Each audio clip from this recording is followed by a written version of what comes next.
Olá a todos, sejam muito bem-vindos a mais uma aula de literatura portuguesa. E hoje a aula intitula-se Essa de Queiroz, A Ilustre Casa de Ramírez e o Romance Histórico. Então, qual o objetivo dessa aula? Nós vamos estudar o que eu considero, que muitos consideram, o próprio Antônio Cândido comenta, que é a obra-prima do Essa de Queiroz, A Ilustre Casa de Ramírez. Então, nós vamos fazer uma análise desse romance. Eu vou fazer uma proposta de leitura a partir de vários outros críticos que já se debruçaram nas suas pesquisas sobre esse romance e vou apresentar alguns aspectos que eu considero que são fundamentais para nós entendermos esse romance que tem duas narrativas. É interessante perceber o seguinte. Bom, primeiramente, para quem não conhece, para quem ainda não leu, recomendo que leia o quanto antes. Esse romance, ele tem qual que é o enredo dele? Gonçalo Mendes Ramírez, que é um fidalgo, faz parte da aristocracia rural portuguesa. A sua família, suas propriedades rurais estão cada vez mais estreitas. Sobraram apenas duas propriedades em Dreixedo. Então sobraram apenas duas propriedades, duas pequenas propriedades rurais, e ele está com dívidas e vê ele que é o último rebento de uma família tradicional mais antiga que o próprio Reino de Portugal. Ele se vê num grande impasse. Ele se vê em vários impasses. Ele recebe, ao ir para Lisboa, então a ação se passa na região de Entre Douro e Minho, então na parte rural de Portugal, e ele vai a Lisboa resolver algumas questões de uma hipoteca, de uma das suas quintas, resolver problemas de dívida, e reencontra um amigo dos tempos da Universidade de Coimbra. Não nos esqueçamos que Coimbra é fundamental para os personagens do Essa de Queiroz. Então, o ambiente cultural e intelectual de Coimbra. Então, ele encontra o José Lúcio Castanheiro, que é extremamente patriótico e quer fazer uma revista chamada Anais de Literatura Histórica, e convida Gonçalo Mendes Ramírez a escrever uma narrativa histórica, porque já na época da universidade o Gonçalo já tinha manifestado pendores de escrita de romances, pequenas narrativas históricas. Só que o Gonçalo vê a escrita dessa novela histórica como um trampolim para atingir prestígio. E ao longo do romance ele vai escrevendo o que vai resultar em 5 capítulos de uma novela histórica, muito calcada em modelos como Alexandre Herculano, Rebelo da Silva, Walter Scott, que são modelos que realmente existiram, e modelos ficcionais como o poema do Tio Duarte e o fado do Videirinha, que são elementos ficcionais. Bom, então é uma narrativa de segunda mão. O que ele vai escrever, o que o Gonçalo vai escrever, é uma espécie de... O autor, a princípio, tinha essa intenção como se fosse uma paródia, tanto que em várias cartas que nós podemos examinar da década de 1890, quando ele começa a escrever Ilustre Casa de Ramírez, ele pede que lhe mande para Paris a Portugalia Monumenta, que é a história de Portugal, contada por Alexandre Herculano. E alguns autores no dicionário de Essa de Queiroz mencionam que a narrativa histórica que o Gonçalo escreve, ela é como se fosse um decalque da narrativa histórica do Rebelo da Silva, chamada Ódio Velho Não Cansa, que é uma narrativa de vingança, uma narrativa de grandes paixões e vinganças. Então é interessante ver o seguinte, que nós temos duas narrativas na Ilustre Casa de Ramírez. Nós temos uma narrativa encaixante, que é a história do último rebento da Casa de Ramírez, que é o Gonçalo Mendes Ramírez, E nós temos a narrativa encaixada, que é a escrita da narrativa histórica. Então, nós temos essa estrutura de encaixe que funciona praticamente como um espelhamento, uma vez que a escrita da narrativa encaixada, feita por Gonçalo, ou seja, Gonçalo é personagem principal da narrativa encaixante. Quando ele escreve a narrativa encaixada, ele torna-se narrador da narrativa encaixada. Então, nós temos um contraponto, até na própria técnica narrativa, segundo o professor Carlos Reis, e nós verificamos isso no romance, utiliza-se na narrativa encaixante uma focalização interna. Nós vemos aquilo que o Gonçalo vê, isso na maior parte dela. Já vi documentários em que até alguns professores brasileiros comentam que a narrativa A Ilustre Casa de Ramírez é toda com focalização interna. Não é. Há passagens, como por exemplo na reconciliação de Gonçalo com o André Cavaleiro, em que há um ponto de vista das outras personagens. Nós não vemos a princípio o que está a se passar na sede do governo civil. Nós vemos o ponto de vista das outras personagens. E no último capítulo também sobre as outras personagens que passamos a saber o que aconteceu com Gonçalo. Então, nós temos que verificar todas as vezes que se fala em foco narrativo que há um predomínio, mas não é apenas um único foco narrativo. É claro que o centro, e a Beatriz Berrini, num artigo, comenta que o centro realmente é o Gonçalo, tudo é em torno dele, porque predomina essa focalização interna.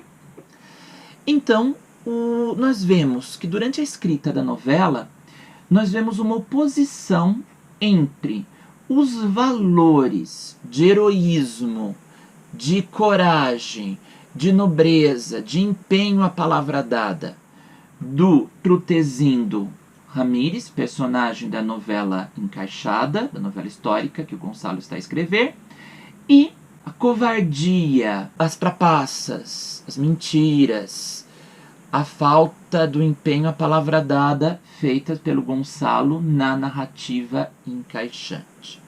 Portanto, isso serve a um propósito do autor Eça de Queiroz de mostrar, a partir dessas antíteses, uma postura irônica.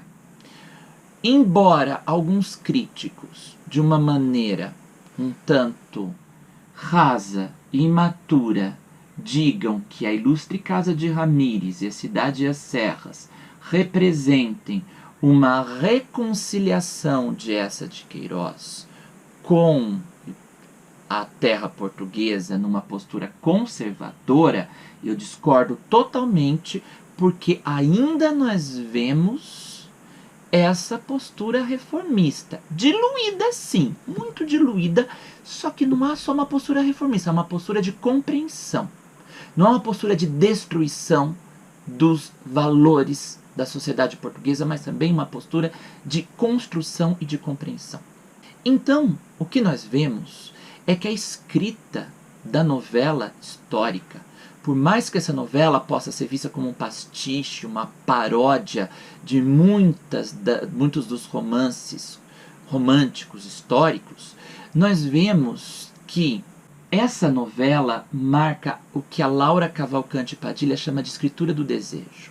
Ou seja, há um trecho, posso selecionar vários trechos para comprovar isso, em que se utiliza a expressão aquela ressurreição da honra de Santa Irineia e dos seus senhores formidáveis.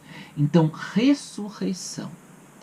Ao mesmo tempo que essa genealogia, que essa casa de Ramírez está em decadência no presente, no passado ela já foi heróica.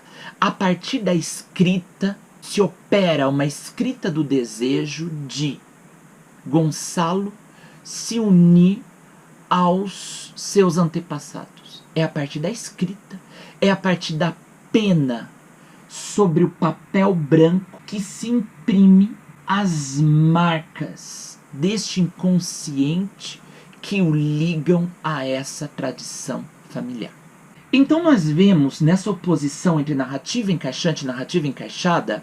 A narrativa encaixada é a novela histórica marcada pela valentia, pelo empenho da palavra de Trutesindo, pelo impasse na captura de Lopo de Baião e pela honra dos Ramires. Enquanto a narrativa encaixante, a história do Gonçalo, é marcada pela falta de palavra dada, pelos impasses nas soluções do presente. Quais são os impasses? Casamento com Dona Ana Lucena, filha de um carniceiro, irmã de um assassino. Ele estava disposto a imacular a honra dos Ramires, fazendo esse casamento com a bela e formosa Dona Ana e seus 200 contos. Premido por certas necessidades do presente, ele só abdica disso quando ele descobre que Dona Ana teve um amante. Ele não se submeteria a pagar esse alto preço. As eleições, que é um outro impasse, que força com que ele se reconcilie com o antigo inimigo, o André Cavaleiro, que tinha seduzido a irmã do Gonçalo, a Gracinha Ramires, que se encontra casada com um barrolo, com um pobre bacoco. E ao se reconciliar com o André Cavaleiro, ele permite a entrada do André Cavaleiro na casa do cunhado e com isso facilita indiretamente a reaproximação do André Cavaleiro da sua irmã Gracinha, facilitando o adultério. E a outra questão é a escrita da novela, que em muitos momentos aparece arrastada. Parece que demora. Ele escreve essa novela entre junho e setembro, período do verão. Há vários indícios desse calor, desse arfar, desse cansaço. Então, o Gonçalo vai protelando, vai procrastinando a escrita da sua novela. Então, nós podemos acompanhar que a escrita da novela, ela apresenta esse contraponto irônico com o presente decadente. Então, isso é muito importante para nós percebermos até o arrastar da própria escrita da novela e o momento em que Gonçalo, quase que num fluxo, ele escreve um bom tanto da novela. Principalmente, a Beatriz Berrini, ela comenta a própria estrutura dos capítulos da Ilustre Casa de Ramires. Se nós formos ver os capítulos no próprio sumário, nós temos 12 capítulos. Mas nós temos 3 movimentos, 3 capítulos. Nós temos 4 capítulos. O capítulo 5, que é enorme. Depois, o 7, o 8 e o 9. O 10, que é enorme. E o 11 e o 12. Então, o 5 e o 10, tanto na leitura da Beatriz Berrini como na minha leitura, são capítulos primordiais. Porque são capítulos de impasses. Enquanto o capítulo 5, ele leva Gonçalo a uma queda com relação aos seus valores morais, o capítulo 10 leva-o a uma ascensão. Principalmente no capítulo 10, quando nós vemos no sonho que o Gonçalo tem com seus avós afonsinos, e o Gonçalo, diante de qualquer ameaça, sentia-se fragilizado e corria ao abrigo da sua torre. É interessantíssima a imagem da torre como um útero materno, como o lugar, seu espaço de proteção. E em qualquer situação que lhe causasse medo, ele corria em direção à sua torre. E no desespero, ele tem um sonho com seus avós afonsinos, da época da dinastia afonsina, e ele sonha com os avós que lhe entregam as suas armas. Um pouquinho antes, ele tinha recebido do seu caseiro um chicote em forma de cavalo marinho. E esse signo vai ser muito importante porque ele vai ser visto como não só como uma arma, mas como uma estratégia de redenção. E ele questiona os avós: de que me servem as vossas armas se me faltam as vossas almas? Então, com o cavalo marinho, ele consegue se defender do valentão de Nacejas, do rapazola de Suíças Loiras, que o provocava e humilhava constantemente quando ele passava pela região de Cantapétro. Ele desfere chicotada, que rasga o rosto do rapaz. Depois um outro amigo do rapaz, com uma espingarda, tenta ir para cima dele e ele vai para cima com chicote e leva, como se levasse de refém, o pai desse rapaz. Então é o momento da apoteose dessa transformação da covardia em coragem, em heroísmo. Então, e a partir daí, nos capítulos 11 e 12, nós temos um movimento ascensional de Gonçalo, com a vitória nas eleições, e é o momento em que ele, com a torre toda iluminada pelos criados, ele sobe até a torre, não subia há muitos anos, ele sobe até a torre e contempla extasiado os foguetes. E faz um grande exame de consciência. Será que valeu a pena, por causa de uma cadeira em São Bento, ou seja, para ser deputado, para estar no parlamento, valeu a pena se sujar com a aproximação com André Cavaleiro? Será que eu não conseguiria tudo isso, já que ele era um fidalgo, ele então tinha um certo prestígio e a população rural gostava dele? Ele começa a pensar, será que valeu a pena? Será que essa cadeira em São Bento não vai representar algo de uma vida muito estreita? Então nós surpreendemos um discurso indireto livre, porque nós vemos que com essa focalização interna, o meio linguístico expediente utilizado pelo narrador é esse discurso indireto livre. Ele fica pouco tempo como deputado e depois vai para a África, em que ele volta muito rico. Então nós vemos algo que é fundamental e que eu leio como a questão africana como uma atitude responsiva do Eça de Queiroz ao ultimato inglês. Esse romance constrói-se numa atitude responsiva ao ultimato inglês. Então temos que entender o que é o ultimato inglês. Portugal havia perdido o Brasil em 1822. Então, a preocupação no final do século XIX de todas as grandes potências europeias, principalmente França e Inglaterra, era com a questão do neocolonialismo africano. E a questão de África era uma questão que estava em pauta. Tanto que no romance, várias personagens têm pontos de vista favoráveis à questão africana e outras não, outras nem tanto.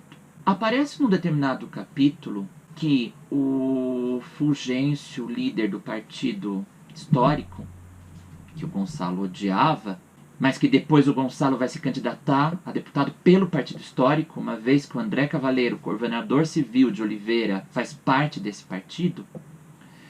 Ele diz que o careca, obeso e filho de padre, que era o Fulgêncio, queria vender uma parte de Moçambique aos ingleses. Numa outra passagem do romance é mencionada uma batalha no Oriente em que os portugueses vencem os ingleses.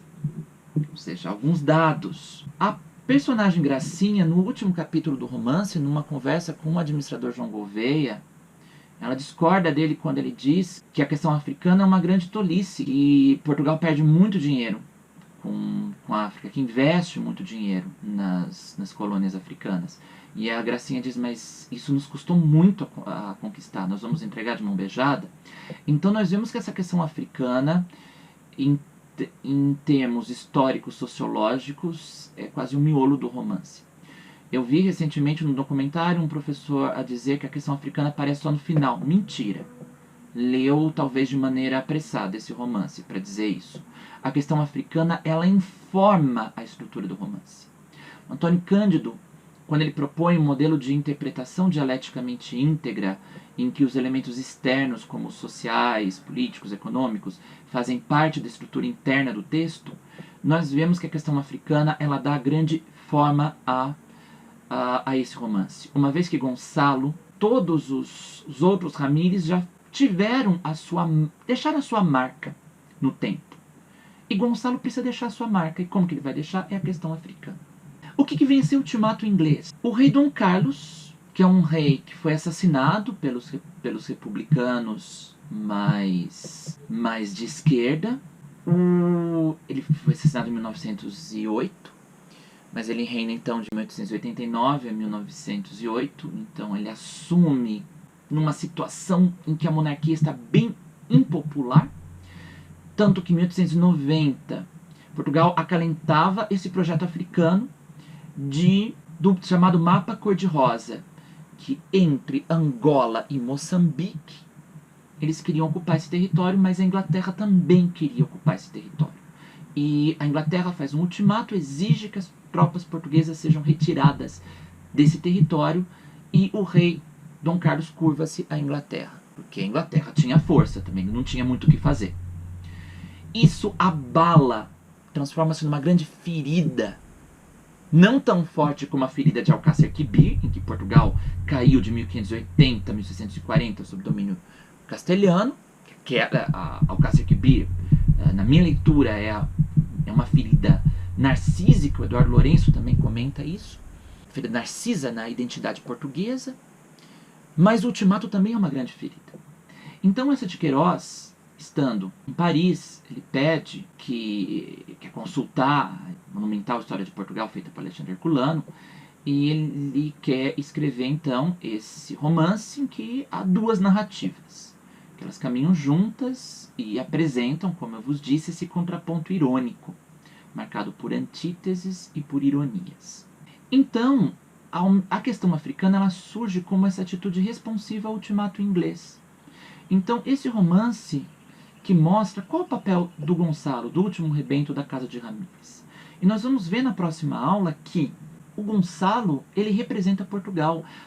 O discurso da personagem no último capítulo, em que eles estão à espera do Gonçalo voltar de África, depois de 4 anos em África, em que o Gonçalo se enriquece muito com propriedades na região de Moçambique. Então, o último capítulo, que não é um ponto de vista mais do Gonçalo, é um ponto de vista das outras personagens que falam sobre o Gonçalo.